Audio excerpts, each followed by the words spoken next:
Connor Hobbs, grade 11 speech, Delta High School. And this is my speech about global warming.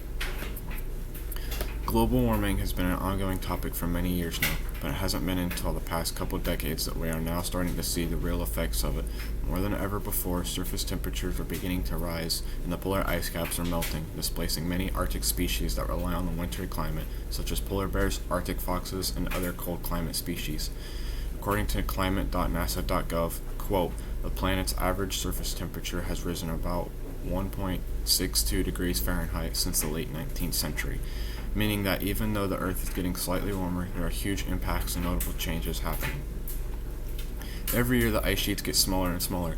Data from NASA's Gravity, Recovery, and Climate Experiment suggests that Greenland lost an average of 286 billion tons of ice per year between the years 1993 to 2016, while Antarctica lost about 127 billion tons of ice per year during the same time period.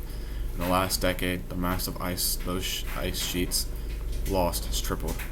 Ice sheets and glaciers all over the world have had a decrease in land mass. The amount of snow we get has decreased as well due to the influx of greenhouse gases, and what snow we do get melts faster than before. Eventually, if the Earth keeps warming up and the surface temperatures keep rising, we won't have any snow left at all. Dreams of a white Christmas will be crushed forever.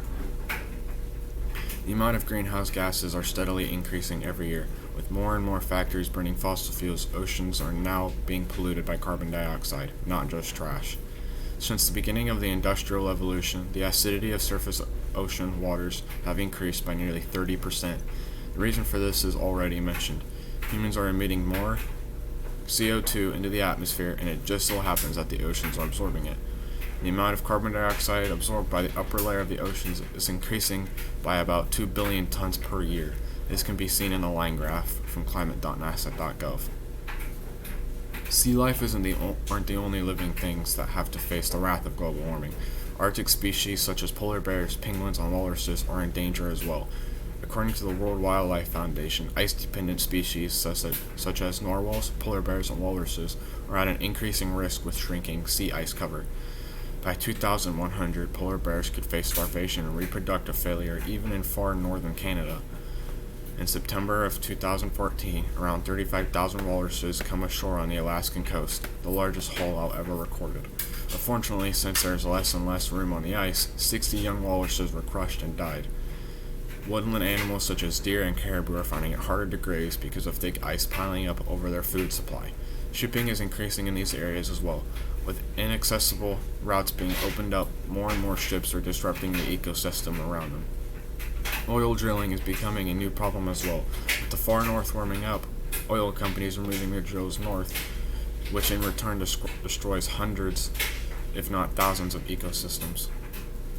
With the way things are going, with the Earth getting warmer and warmer, and the level of carbon dioxide increasing, and polar ice caps melting, global warming won't just be a topic discussed and warned about, it will be a real-time world disaster.